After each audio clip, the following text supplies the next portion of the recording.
کچھ غلطیاں ہم کرنا نہیں چاہتے پر ہم سے ہو جاتی ہیں، کچھ دل ہم توڑنا نہیں چاہتے پر وہ ٹوٹ جاتے ہیں، ہماری مجبوری ہوتی ہے ٹوٹ جاتے ہیں۔ رات کو اس کی بارگاہ میں ہاتھ باندھ کے کشکول طلب دراز کر کے خوب استغفار پڑھنا چاہیے کہ مالک بندے ہیں نا، کیا کریں، نفس کا ساتھ ہے، دنیا کا ساتھ ہے، خواہشات نفسانیہ، مالک معاف کر دے۔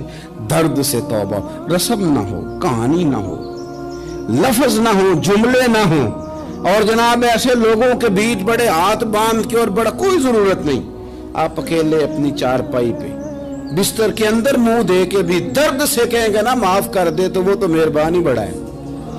بندہ کوئی ناراض ہو جائے تو ہمیں کو نہیں نیند آتی، اس کے گھر چلے جاتے ہیں۔ ہم اپنے سارے رشتوں کو، تعلقات کو مینٹین کر کے رکھنے کے عادی ہیں، ہمیں پتہ ہے کہ وہاں میں نہیں جا سکا تو بیٹا بھیجتا ہوں، فلاں شادی پہ میں نہیں جا سکا تو بھتیجا بھیجتا ہوں، بھائی بھیجتا ہوں، ہر تعلق کا ہم نے خیال رکھا کوئی روٹھ نہ جائے۔ لیکن کمال ہے نا، یہ نہیں سوچا کہ اگر رب روٹ گیا تو جب وہ روٹ جائے نا تو سارے رشتے بھی بندے کے پاس موجود ہوں تو کوئی کارآمد نہیں ہوتا، پھر کروڑوں روپیہ جیب میں ہوں تو ڈاکٹروں کی دوائیاں اثر نہیں کرتی۔ وہ روٹ جائے تو پھر انسان اس طرح سے پھسلتا ہے کہ بڑے بڑے اس کے پاس دروازے ہوتے ہیں پر کسی جگہ اس کا ہاتھ نہیں لگتا۔ خدا را خیال کریں، دنیا روٹتی ہے تو روٹ جائے، رب رسول ناراض نہ ہونے پائے، اس کا خیال کریں۔ حضور فرماتے ہیں وہ مسکراتا ہے، اسے خوشی ہوتی ہے جب کوئی اس کا بندہ اس کی طرف رجوع کرتا ہے۔ آپ دیکھیں نا، سارے ڈاکٹروں نے کہہ دیا کہ اس کے تو گردے، معدہ، جگر ہر چیز ختم ہے، گھر لے جاؤ خدمت کرو، ہر طرف پریشانی ہے۔ وہ بندہ بھی سمجھ گیا ہے کہ آخری وقت آ گیا، کل جاؤں پرسوں جاؤں، تیاری ہو گئی، سب لوگ آ گئے، باہر والے بھی آ گئے، یہ ماحول ایک عجیب رنگ اختیار کر گیا۔ اچانک ایک ڈاکٹر نے آ کے کہا نہیں نہیں غلطی لگ گئی تھی۔ مجھے بتائیے انداز کیا ہوتا ہے؟ بغیر دوائی کے بندہ اٹھ کے کھڑا نہیں ہو جاتا، او میں تو بچ گیا ہوں۔ میرے نبی پاک صلی اللہ علیہ وسلم مثال دیتے ہیں، فرمایا ایک آدمی صحرا میں جا رہا، صحابہ سے حضور خطاب کر رہے ہیں، فرمایا ایک آدمی صحرا میں جا رہا تھا، اس نے اپنی اونٹنی پہ کھانا، پانی، پیسے، ہر چیز رکھی ہوئی تھی، صحرا تھا بہت بڑا، درمیان صحرا کے گیا تو تھوڑا سا سستانے کے لیے، آرام کرنے کے لیے اونٹنی سے نیچے اترا۔ اب اس نے اونٹنی کی لگام، اونٹنی کی نکیل اپنے سرہانے کے نیچے رکھی، ہاتھ کے ساتھ پکڑی اور سو گیا۔ تھوڑی ہی دیر کے بعد جب اس کی آنکھ کھلی تو دیکھا اونٹنی غائب ہے۔ صحرا میں وہ پیدل نہ آگے جا سکتا ہے، نہ پیچھے جا سکتا ہے، نہ دائیں نہ بائیں، کھانے کو روٹی نہیں، پینے کو پانی کا قطرہ نہیں، تھوڑا ادھر بھاگا ادھر بھاگا، تھک گیا۔ کریم محبوب فرماتے ہیں وہ پوری طرح نڈھال ہو گیا اور مایوس ہو گیا، معاذ اللہ، مایوس ہو کے دوبارہ اسی جگہ آ کے لیٹ گیا جہاں پہلے لیٹا تھا، انتظار کرنے لگا کہ اب موت ہی آئے گی، آخری وقت ہے، اب نہ میں پیدل یہ صحرا کراس کر سکتا ہوں، نہ پیچھے جا سکتا ہوں، نہ کھانا ہے نہ پانی ہے، سوائے موت کے کوئی سہارا نہیں۔ حضور فرماتے ہیں وہ رستے میں دوبارہ لیٹ گیا، اچانک اس نے رخ بدلا تو اونٹنی سامنے کھڑی تھی۔ حضور نے صحابہ سے پوچھا بتاؤ نا اسے بھلا کتنی کو خوشی ہوگی؟ یا رسول اللہ جسے نئی زندگی مل گئی ہے۔ نبی پاک صلی اللہ علیہ وسلم فرمانے لگے اس کی اونٹنی مل گئی، بتاؤ بھلا اسے کتنی خوشی ہوگی؟ یا رسول اللہ وہ تو دوبارہ دنیا میں آ گیا۔ حضور فرمانے لگے اسے کچھ بھی خوشی نہیں ہوئی۔ جب کوئی رب کا گناہگار بندہ آ کے توبہ کرتا ہے، رب کو اس سے کئی گنا زیادہ خوشی ہوتی ہے۔ میرا بندہ آ گیا ہے، میرا بندہ آ گیا ہے، میرے گھر آ گیا، اس نے آنسو بہائے ہیں، اس نے کہا اللہ میں تیرا ہی ہوں، تیرا ہی رزق کھاتا ہوں، تیری ہی زمین پہ رہتا ہوں، تیرے نام سے میری سانسیں چلتی ہیں۔ وہ آ گیا۔ فرمایا اس اونٹنی والے سے زیادہ رب کو خوشی ہوتی ہے جب گناہگار آ کے توبہ کرتے۔ گناہگاروں کے آنسو اس کی بارگاہ میں بڑے مقبول ہیں، لیکن ہم رسم ادا کرتے ہیں، توبہ نہیں کرتے۔ ہم اپنے آپ کے ساتھ دھوکہ کرتے ہیں، جھوٹ بولتے ہیں۔ ہم نہ گناہگاروں پر بھی فتویٰ دینے میں جلدی کرتے ہیں اور نیکی پر بشارت دینے میں بھی جلدی کرتے ہیں، حالانکہ یہ ہماری ذمہ داری نہیں۔ پتہ نہیں اللہ تعالیٰ کس کو کب توفیق توبہ دے کے اپنے قریب کر لے، لیکن بڑی جلدی ہے۔ बड़ी जल्दी फतवा देने में। और ये फतवा सिर्फ मुफ्तियों का नहीं रह गया, ये मेरी तरह के आपकी तरह के ढेरों में होगा जिन्होंने जेब में फतवे डाले हुए। भाई आपने क्यों जिम्मेदारी ले ली है जन्नत में दाखिल करने की और निकालने की? ये तो मेरे रब करीम का करम है, वो जिसको चाहे जब चाहे जितना चाहे अता करे। लेकिन कुछ लोग ना बड़े पक्के हो गए हैं कि शायद जो मैं सोच रहा हूं वही दुरुस्त है। कभी कभी कुछ चीजें अजीब भी होती हैं, लिहाजा खुदा की रहमत पर भरोसा करके बात करनी चाहिए, अपनी मर्जी के फतवे नहीं दागने चाहिए। वो देखो जी फलाना बंदा यूं कर रहा है, आपको पता ही नहीं पूरी बात का, आपको इल्म ही नहीं पूरी बात का। हजरत बाउलक नक्शबंद बुखारी रहमतुल्लाह अलैह फरमाते मैं हज करने गया तो वहां मैंने एक आदमी को करोड़ों का कारोबार करते देखा, तो मेरे दिल में ख्याल है यहां भी अल्लाह अल्लाह करनी चाहिए थी, दुनियादारी कर रहा है। लेकिन फरमाते हैं हज से फारिग हुए तो मैंने देखा वही बंदा सारा कुछ रब की बारगाह में खैरात कर रहा है, और सैकड़ों गरीब हाजी हैं जिनको पूरे पूरे खर्चे दे रहा है। तो मैंने वही अपनी सोच से तौबा की कि मैं कहां था।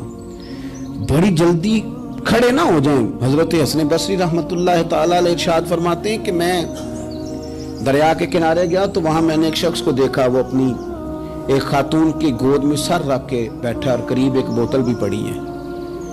मेरे दिल में माज़ अल्लाह ख्याल आया कि देखो किस अंदाज में एक औरत के साथ ये है, और पास बोतल भी पड़ी है, जाने शराब है। कहते मैं सोच ही रहा था कि अचानक की कश्ती आ रही थी दरिया में, वो हिचको लेखा है, कश्ती में 4-5 लोग थे, वो दरिया में डूबने लगे। वो आदमी तेजी से उठा, दरिया में छलांग लगाई, पहले एक को निकाला, फिर दूसरा निकाला, फिर तीसरा निकाला, एक बंदा रह गया। कहने लगा हुजूर मुझे तो आपने गुनहगार समझा है, मैं तो बड़े गलत अंदाज में यहाँ बैठा हूँ, आपने जो सोचा चलेंगे चौथा बंदा आप निकालना है। करे ना ये काम, करे ना ये काम, बड़े भोले भाले बड़े अल्लाह वाले, रियाज आपको बस हम ही जानते हैं, इतनी जल्दी फतवा। हजरत हसन बसरी फरमाते हैं मैं पशेमान हुआ, मैंने कहा मुझे तैरना नहीं आता, तो देर न कर चौथा डूब ना जाए। फिर तो उसने छलांग लगाई, चौथा भी निकाल लाया और कहने लगा हजरत आपने जल्दी की सोचने में, ये बीबी मेरी माँ है और ये सिरके की बोतल है। हम माँ बेटे का ये मशगला है कि ये वो जगह है जहां आके लोग मुसाफिर उतरते हैं, और यहां से किसी का घर 100 मील है, किसी का 200 मील है। हम सुबह सिरका खजूरें रोटियां लेके यहाँ आते हैं, मुसाफिरों की नौकरी करते हैं, कोई परेशान हो तो मदद करते हैं। हजरत ख्वाजा हसन बसरी फरमाते हैं मैंने माफी मांगी, उनसे भी मांगी, रब से भी मांगी। उन्होंने मांग ली ना, बुजुर्ग थे, पर हमको नहीं तैयार मांगने को। हम हर वक्त बदगुमानियां, वो फलाना फलाने जुर्म करता था, मैं उसे अब कैसे नेक मान लूं? भाई अब वो नमाजी है, खुदा के घर आता जाता है, अब अल्लाह की बारगाह में हाजिर होता है। जब रब ने माफ कर दिया तू भी सोच बदल जा। सुने हुजूर क्या फरमाते हैं, नबी पाक साहिब अल्लाह सल्लल्लाहु तआला अलैहि वसल्लम फरमाते हैं, मुस्नद इमाम अहमद बिन हंबल देखिए, फरमाया रब उस वक्त बड़ा ही मुस्कुराएगा जब कातिल भी जन्नत में जाएगा, मकतूल भी जन्नत में जाएगा। या रसूलल्लाह मकतूल तो गया, ये कातिल कैसे चला गया? हुजूर फरमाते हैं जाएगा, और जाएगा और रब मुस्कुराएगा जो उसकी शान के लायक है। या रसूलल्लाह किस तरह? तो नबी पाक सल्लल्लाहु अलैहि वसल्लम फरमाने लगे इसने एक मोमिन को कत्ल किया था, वो शहीद होकर जन्नत में चला गया। अब अल्लाह ने बाद में इसे तौबा की तौफीक दे दी। पहले इसने कलमा पढ़ा, फिर ये मैदान में उतरा, काफिरों से लड़ा, ये शहीद हुआ, रब ने इसे भी जन्नत दे दी। कातिल भी जन्नत में, मकतूल भी जन्नत में। और बात इतनी अनोखी है कि रब देख के मुस्कुरा रहा है जो उसकी शान के लायक है। हम जल्दी में हैं, हम इंतजार नहीं कर रहे कि शायद तौबा कर जाए, हम इंतजार नहीं कर रहे। लेकिन मेरे अजीज इतनी जल्दी न करें। सोचों का साफ होना, ज़हनों का पाक होना और लोगों के बारे में गुमान का अच्छा होना। आप किसी नफ्सियात के डॉक्टर के पास चले जाएं, उसे कहें टेंशन बढ़ी है, मैं उनके मज़ामीन पढ़ते रहता हूं, वो सबसे पहला सबक आपको ये पढ़ाएंगे कि अच्छा सोचा करें। अच्छा सोचने से बंदा तंदुरुस्त रहता है। किससे बंदा तंदुरुस्त रहता है? हाँ जी, वाकई।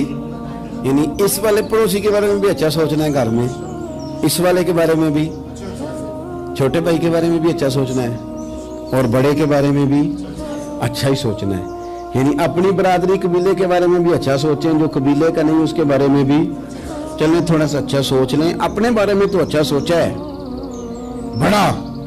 میں کہتا ہوں کہ ہم اپنی غلطیوں سمیت اپنے آپ سے بڑا پیار کرتے ہیں, اور دوسرے کی ایک غلطی نظر آ جائے تو ہمیں گھیننا آنے لگ جاتی ہے. آپ جلدی نہ کریں, مالک نے موقع دیا ہے بندوں کو, نہ وہ کسی کا رزق چھین رہا ہے نہ سانسیں چھین رہا ہے, وہ اپنی زمین پہ چلنے بھی دے رہا ہے, رہنے بھی دے رہا ہے. تو جب اس نے موقع دیا ہے آپ بھی تھوڑا موقع دیں. اللہ بڑا کریم ہے, دروازے کھولے گا, اس کے بندے اس کی بارگاہ تک پہنچیں گے. بدگمانیاں اور پھر بدگمانیوں کا عروج, اور اس لیول تک جا کے بات کر دینا ہے کہ جہاں سے خوف آئے کہ یار یہ بات نہیں کرنی چاہیے. کچھ لوگوں نے نا پکا ذہن بنا لیا یہ کہنے کا کہ ہاتھ بڑا تنگ ہے. پکا آپ جس وقت پوچھ لیں ان کا ہاتھ اور بڑا ہی زیادہ تنگ ہے. آپ یقین کریں, بہن کا جو خامند ہے وہ کہہ رہا ہے جا حصہ لے کے آ, تیرے بھائیوں کی کمائی تو نہیں, تیرے ابا کی ہے, لے کے آ. وہ بیچاری اس کی منتیں کر رہی ہے, کہتی ہے اگر جاؤں گی نا تو وہ کہیں گے حصہ لے جا, آج کے بعد ہمارے گھر نہ آنا, میرا دروازہ نہ بند کرو, مہربانی کرو. اور بھائی سے بات کرتی ہے تو کہتا ہے ہاتھ ہی بڑا تنگ ہے, جب ٹھیک ہوگا تو دے دوں گا. نہ کریں یہ ظلم. ہمارے اپنے تڑپتے رہتے ہیں اور ہماری دولتیں اندر پڑی رہتی ہیں. ہمارے اپنی چھوٹی چھوٹی ضروریات کے لیے پریشان ہوتے ہیں, لیکن ہم بڑے بڑے بہانے ہیں ہمارے پاس, کہتے ہیں یہ نکما ہے, یہ نکھٹو ہے, یہ کام نہیں کرتا, اس میں فلانا ہے, بے فلانا ہے, بلے میں نے نہیں ساتھ چلنا. اظہار جب آپ کے اندر پیدا ہوتا ہے نا, اظہار جب کسی کے لیے آپ حساس ہوتے ہیں تو آپ کو بھی سرور حاصل ہوتا ہے. نہ کریں یہ کام کہ آپ کو اللہ نے وسعت دی ہے اور ہر وقت آپ ہاتھ تانگ ہونے کا رونا رو رہے ہیں, ہر وقت آپ یہ کہہ رہے ہیں میں بڑی آزمائش میں ہوں, جب خدا نے آپ پہ نہیں ڈالی. تو اتنے جھوٹ بولنا صرف اس لیے کہ میرے پیسے بچ جائیں, صرف اس لیے کہانی سنانا کہ حالات میرے بڑے خراب ہیں کہ کوئی بندہ میرے سے کوئی تھوڑا بہت قرض نہ مانگ لے. سنو, نبی پاک صلی اللہ علیہ وسلم کے پاس مہمان آ گیا, بخاری مسلم ہے. حضور نے ازواج مطہرات کے گھروں میں پیغام بھیجا, کچھ چیز ہے ضیافت کے لیے. یا رسول اللہ کچھ بھی نہیں, یہ دو جہاں کے شاہ ہیں اور پاس کچھ رکھتے نہیں, دو جہاں کی نعمتیں ہیں ان کے خالی ہاتھ میں. یا رسول اللہ کوئی چیز بھی نہیں. حضور نے صحابہ کے مجمع پہ نظر ڈالی, یا رسول اللہ صلی اللہ علیہ وسلم حکم ہو. تو حضور فرمانے لگے تم میں سے کوئی بندہ ہے جو اسے گھر لے جائے روٹی کھلائے. ایک صحابی اٹھے فوراً, حضور میں لے کے جاتا ہوں کھانا کھلاتا ہوں. فرماتے ہیں میرے گھر میں صرف بچوں کا کھانا تھا, یہ نہیں کہ فریزر بھرا ہوا ہے نعمتوں سے, صرف بچوں کا کھانا. یہ نہیں کہ کسی کو دیکھ کے اپنی ہنڈیا پہ برتن دے لیا, صرف بچوں کا کھانا. کہتے ہیں گھر گیا, بیوی سے کہا کیا کیفیت ہے, کہنے لگی بچوں کی روٹی ہے. میں نے کہا بچے سلا دے, صبح ناشتہ کر لیں گے. تو کہنے لگی آپ کیا کھائیں گے؟ تو میں نے کہا نہ میں کھاؤں گا نہ تم کھائے گی, مہمان جو نبی پاک کا ہے. کہا اچھا, اب ذرا تجویز دیکھو میاں بیوی کی سوجھی آپس میں. کہتے ہیں کھانا لگا دینا, کیونکہ ایک آدھ بندے کا کھانا ہے. اپنی غربتوں کا ہر جگہ اظہار کرنا, رونا رونا. یہ دیکھو غربت کیسے چھپائی جا رہی. اس کو کہا نہیں کہ چل تو تھوڑا رحم کھا, تو آیا ہے تو تھوڑا رحم کھا, یہ نہیں کہا. کہا اٹھ کے نا تو کھانا رکھنا اور اٹھ کے نا چراغ ٹھیک کرنے کے بہانے بجھا دینا. ہم دنیا والوں کے سامنے کیوں اپنے دکھ بیان کریں؟ ہم جو کہیں گے رب رسول کی بارگاہ میں کہیں گے. تو نا چراغ ٹھیک کرنے کے بہانے. اہلیہ اٹھی, کھانا دینے کے بعد چراغ ٹھیک کرنے کے بہانے بجھا دیا. خامد بھی ہاتھ چلاتے رہے, بیوی کبھی برتن رکھتی کبھی اٹھاتی, پتہ چلے کہ کھانا کھا رہے ہیں, کھانا کھایا جا رہا ہے. کہتے ہیں مہمان پیٹ بھر کے کھانا کھا گیا. یہ کام ہوا رات کے اندھیرے میں, اس وقت ہوا جب چراغ بھی بند تھا, اس وقت ہوا جب کوئی دیکھنے والا نہیں تھا, کسی پڑوسی کو بھی خبر نہیں تھی. فرماتے ہیں صبح کے اجالے میں اس مہمان کو لے کے مسجد نبوی میں نے قدم رکھا تو نبی کریم نے فرمایا رات جو تم نے کام کیا ہے نا اسے دیکھ کے میرا رب بڑا مسکرایا ہے, اللہ بڑا مسکرایا ہے. اللہ تر دامنی پہ شیخ ہماری نہ جائیے, ہم دامن نچوڑ دیں تو فرشتے وضو کریں. یہ شان ہے صحابہ کی. نبی کریم علیہ السلام نے فرمایا رب رات مسکرایا تیرا یہ انداز دیکھ کے, اور اس نے قرآن نازل کیا وَيُؤْثِرُونَ عَلَىٰ أَنفُسِهِمْ وَلَوْ كَانَ بِهِمْ خَصَاصَةٌ. کچھ لوگ وہ ہیں جنہیں بڑی بھی ضرورت ہو تو دوسروں پر اثار کر دیتے ہیں. कुर्बानी दे देते हैं। रब मुस्कुराया है, अंदर पैसे रखे हुए हैं, अंदर पैसे रखे हुए हैं, और बहन आके मिन्नत कर रही है कि भाई हालात बड़े खराब हैं, थोड़ी सी मेहरबानी कर। तो कहते हैं बहन पर्दा ही है बस, कैसे बताऊं तुझे हालात, तुझे क्या बताऊं, काम कितनी मुश्किल से चलता है, ये पर्दा ये बस। बहरहाल अगर तूने कहा है ना 50,000 तो मैं ज्यादा नहीं, कोई 20 को दे दूंगा तुझे, वो भी खासी नेकी करके, वो भी बता सिखा के। रात अम्मा पे लहदा से शान चढ़ाऊंगा, अब्बा पे लहदा से चढ़ाऊंगा कि तुम्हारी बेटी के साथ ताबन कर, सारे इलाके को वैसे ही बताऊंगा। अब वो गरीबनी बेचारी 20,000 लेके घर गई है, तो सिफारिशें कर रही है कि मेहरबानी करो। मैंने ऐसे भी देखे हैं जो पहले बीवी को पकड़ाते हैं, तू दे, इसलिए कि फिर वजीर आजम तो डंडा निकाल लेगा, तो बड़ा मुश्किल हो जाएगा फिर घर में रहना, लिहाजा वो ये तू आगे लग। ये क्या लहजा है आपका, ये तो किसी को भी दे तो छुपा के देने का हुक्म है, किसी को भी दे तो हमें हुक्म यह है कि सीधे हाथ से देना है, उल्टे को खबर। और ये जो बिल्कुल ही अपने हैं, उन पर तो पर्दा पोशी आपके लिए वैसे ही जरूरत थी। मेरे अजीज, रब मुस्कुराता है। मेरे नबी पाक अलैहिस्सलाम ने ये आमाल हमें बताए जिन पर अल्लाह मुस्कुराता है, खुश होता है। और बाज लोगों को हुजूर ने नॉमिनेट किया। हज़रत साद बिन मुआज़ रज़ी अल्लाह ताला अन्हु अजीम सहाबी थे। ये वो खूबसूरत सहाबियां जिनके जनाजे को कंधा मेरे नबी पाक ने अता फरमाया, हुजूर ने कंधा अता फरमाया। कमाल हो गई। निर्ख बाज़ारे मोहब्बत का अनोखा ही हो गया, खुद खरीदारों में शामिल आके मौला हो गया। हुजूर ने कंधा दिया। हज़रत साद बिन मुआज़ रज़ी अल्लाह ताला अन्हु का जब जनाजा उठा, उनकी वालदा रो पड़ी, बड़े दर्द से रोई। माँ थी ना, उनकी आवाज़ जब हुजूर तक गई तो नबी पाक ने फरमाया आंसुओं को रोक ले, आवाज़ को कम कर ले, तेरे बेटे की तो जब रूह परवाज हुई है तो रब मुस्कुराया है। जिसके आने पे रब राजी हो, मुस्कुरा दे जो उसकी शान के लायक है। ये तो वो लोग हैं कि जिनके जाने पर ना रब, वो किसी ने कहा था कि मेरे मरने पे हर सू शोर मच जाएगा, देखोगे मेरे मरने पे हर सू शोर, तो पता चल जाएगा जब हम जाएंगे, मेरे मरने पे हर सू शोर मच जाएगा देखोगे, और कहने अलविदा सरकार खुद तशरीफ लाएंगे। और दरवेश कहने लगे बाद मरन दे मुखड़ा मेरा हो जावे जे ताजा, फिर समझ लेना महबूब मेरे ने आन पड़े है जनाजा। और आशिक का जनाजा है, जरा धूम से निकले और महबूब की गलियों से जरा घूम के निकले। फरमाया कि इनके तो जाने पे रब करीम। और हुजूर ने एक दुआ भी दी। हजरत अबू तलहा, हजरत तलहा रदी अल्लाह ताला अन्हु सहाबी थे, उनका विसाल हो गया तो हुजूर ने दुआ भी दी। फरमाया या अल्लाह जब मेरा तलहा है ना तो तू इससे मुस्कुरा के बात करना, ये तुझसे मुस्कुरा के बात करे जो तेरी शान के लायक है। कुरान मजीद में फरमाया इन्नल्लाह बिन्नासी लरऊफुर रहीम, बेशक अल्लाह अपने बंदों पर बड़ा ही मेहरबान और निहायत ही रहम करने वाला रऊफ और रहीम है, बड़ा मेहरबान है, करम फरमाता है। अल्लाह ताला अपने बंदों से बड़ा जल्द राजी हो जाता है। वो अपने बंदों को बहुत ज्यादा मुशक्कत में नहीं डालता, वो अपने बंदों से अपनी नेमतों का बदला नहीं चाहता, बहुत सख्त मुशक्कत वाली इबादतें नेमतों के बदले नहीं चाहता, वो बड़ी जल्दी रहम फरमाता है। मेरे नबी पाक सल्लल्लाहु ताला अलैहि वसल्लम ने इरशाद फरमाया, बाज़ अहादीस में लफ्ज ये है कि अल्लाह अपने बंदों को देख के मुस्कुराता है जो उसकी शान के लायक है।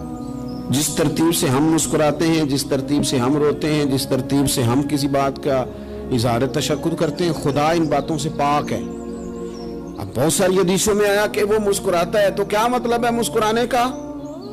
तो उलमा तफसीर ने लिखा है मुस्कुराने का मतलब ये है कि वो बड़ा ही राजी होता है अपने बंदे से, बड़ा राजी होता है, ये मतलब। एक तो मुस्कुराने का मतलब ये है कि वो बड़ा राजी हो गया, बड़ा राजी हो गया, वो मुस्कुरा दिया अपने बंदे पे। और एक इसका माना खुद नबी पाक सल्लल्लाहु ताला अलैहि वसल्लम ने बयान फरमाया। मुस्नद इमाम अहमद बिन हंबल में हदीस है, हुजूर सैयद आलम अलैहिस्सलाम से सहाबा ने पूछा या रसूलल्लाह शहीद तो बड़े लोग होते हैं, शहीदों में अफजल कौन है? तो अल्लाह के हबीब अलैहिस्सलाम फरमाने लगे वो वाला बंदा जो डट गया था काफिरों के मुकाबले में, वो हिला नहीं, पूरी तरह डट के जो लड़ा वो शुहदा में अफजल है। हुजूर फरमाते हैं वो जन्नत के बाला खानों में सैर करेगा और रब उसे देख के मुस्कुराएगा। रब उसे देख के मुस्कुराएगा, अल्लाह ताला मुस्कुराता है उसे देख के। और अगले जुमले में हुजूर ने वजाहत कर दी, फरमाया जब रब दुनिया में किसी पर मुस्कुराता है ना, तो उसका माना यह है कि क़यामत में फिर अल्लाह उससे हिसाब कोई नहीं लेगा। जिस पर अल्लाह दुनिया में मुस्कुरा दिया उससे कोई हिसाब, तो वो काम ढूंढने चाहिए ना जिससे अल्लाह मुस्कुराए। वैसे कभी हम ऐसा करते हैं कि नहीं कि किसी को राजी किया जाए?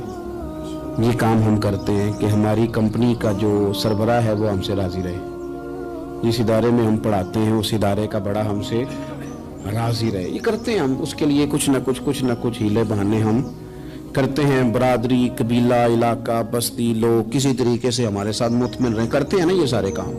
उसमें थोड़ी मुश्किल भी हमें आती है, लेकिन करते हैं। क्या करें, घर में भी कई दफा ऐसा माहौल बनाना पड़ता है। चलें एक और मीठी मिसाल देते हैं, ज्यादा समझ में आएगी। छोटा बच्चा खुश रहे, आप उसके